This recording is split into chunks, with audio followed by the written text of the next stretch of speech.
Hello, we only have one set of notes this week, and I just wanted to make the connection back to quadratics and graphing them.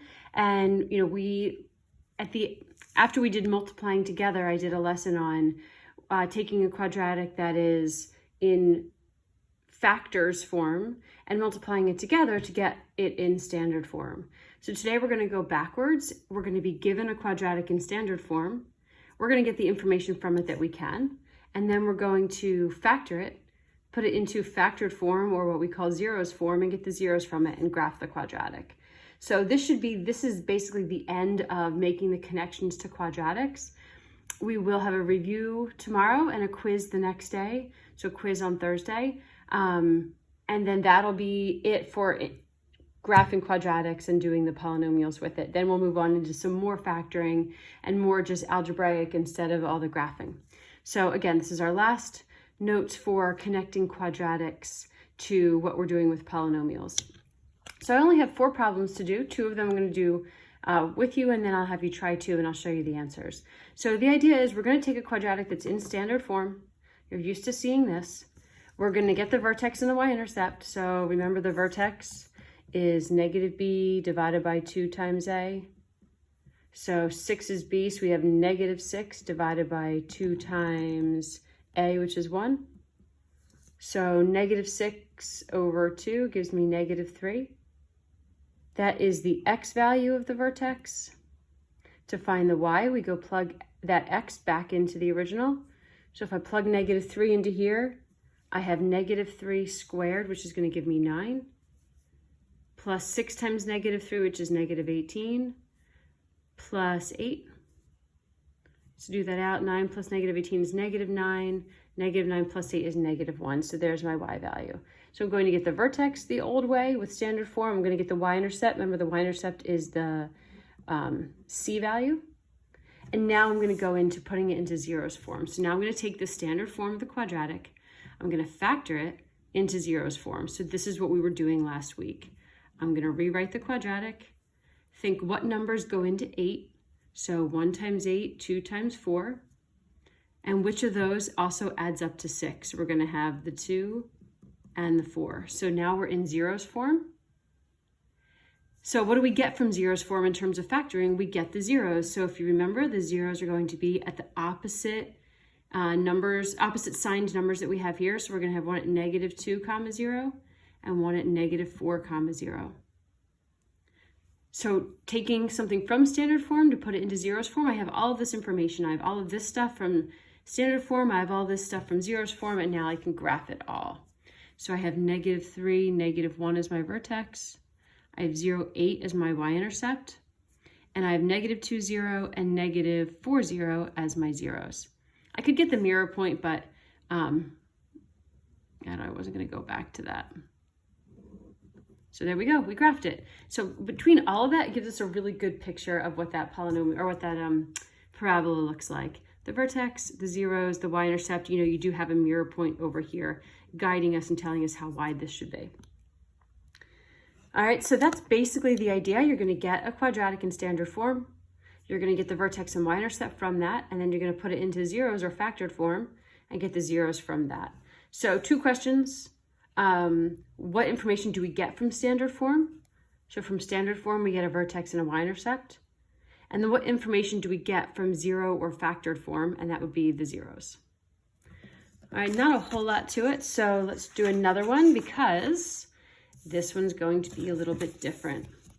So for this one, notice that we have that number in front of the x squared. Doesn't affect us yet. We can still find our vertex and y-intercept. So my y-intercept is 0, negative 5. My vertex is negative b over 2 times a. Oops, sorry. Negative b over 2 times a, so negative 4 over 4. So the x value of my vertex is negative 1. Plug negative 1 back into the original to get the y value. So I'm going to do 2 times negative 1 squared plus 4 times negative 1 minus 5. That'll give me the y value of the vertex. So this is going to be 2 plus negative 4 minus 5. I'm going to get -7 out of that. All right, so now let's connect it back to the factored form. So let's take this and factor it. Well, the first step of factoring, oh crap. Oh my gosh, I swear I make up problems that don't work. The first step of factoring is to take the 2 out. I just realized I can't because I gave myself a number back here that the 2 doesn't come out of. Okay, I didn't consider that. Let me see what the next one is. That one. Okay, it'll work for the others. So right now, what you know about factoring, I wouldn't be able to factor this. I actually can potentially factor it, but not with what we currently know. So right now, I would not be able to get factored form. Okay, moving along. Let's try one that does work. So let's try this. This is in standard form, so let's get our vertex. Let's get our y-intercept. Maybe pause the video, get those 2 things, and come back.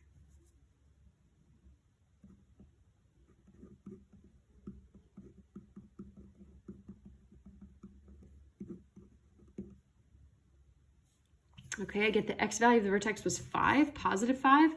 Remember, we have negative b divided by 2 times a, and a here is -1. I'm coming back to explain how to get the y value of the vertex because people really get confused with this. When I plug 5 back into the original, I'm going to have -5 squared plus 10 times 5 minus 16. Well, remember, when we were in class, we did this a lot. It's only the 5 getting squared, not the negative. So this is almost like there's a negative, not almost as if, but it's like there's a -1 here. So there's a -1 multiplying by the 5 squared.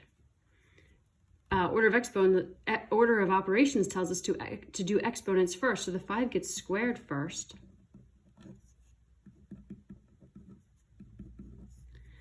Which gets then multiplied by the -1. So I have -25 minus 50 minus 16. Well, it's going to be really big in the negative direction, but okay. So -75, -85, -91. Man, that seems too big, doesn't it? Negative b over 2.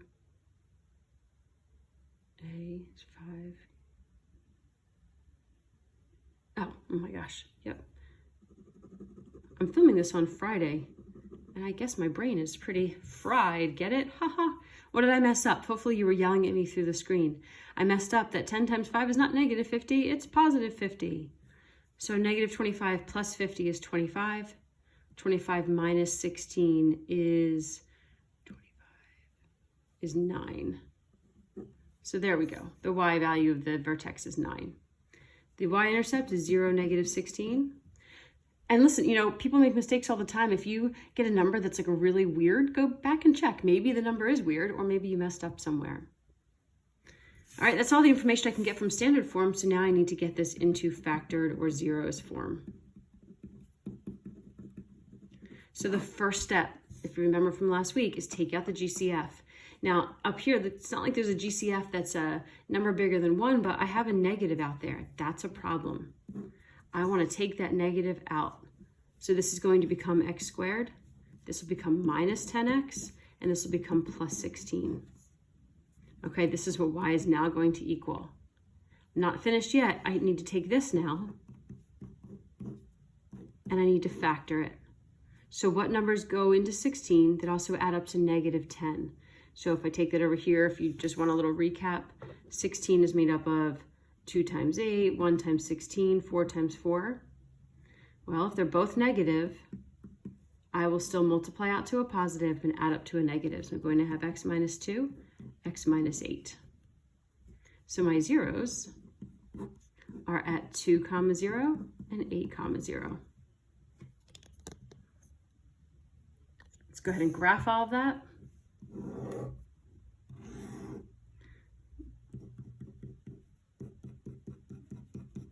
So my vertex was at 5, 9. My y-intercept is at 0, -16. Whoops.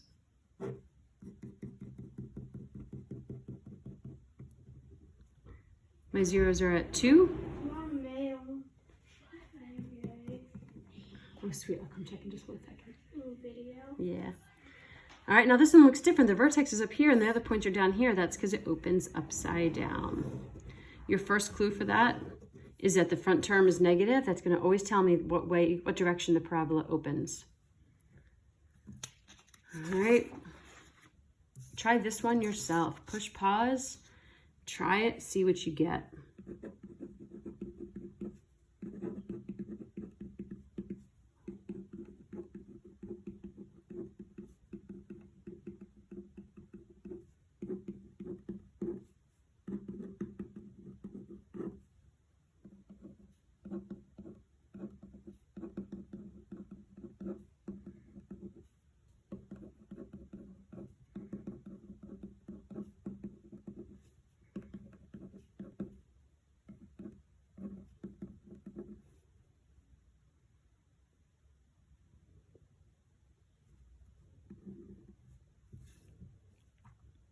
I got that for my vertex, which I would double check on a calculator.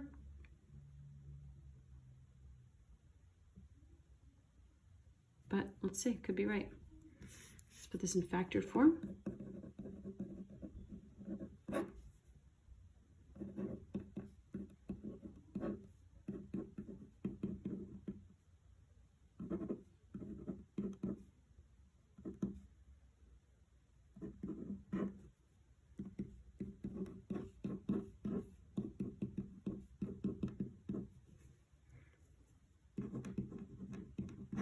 So when I factor it, I take out the -2. I'm left with positive x squared minus 8x plus 16 when I divide each term by -2.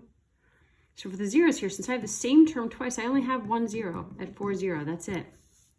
So when I go to graph this, the vertex is at 4, 0. So are the zeros.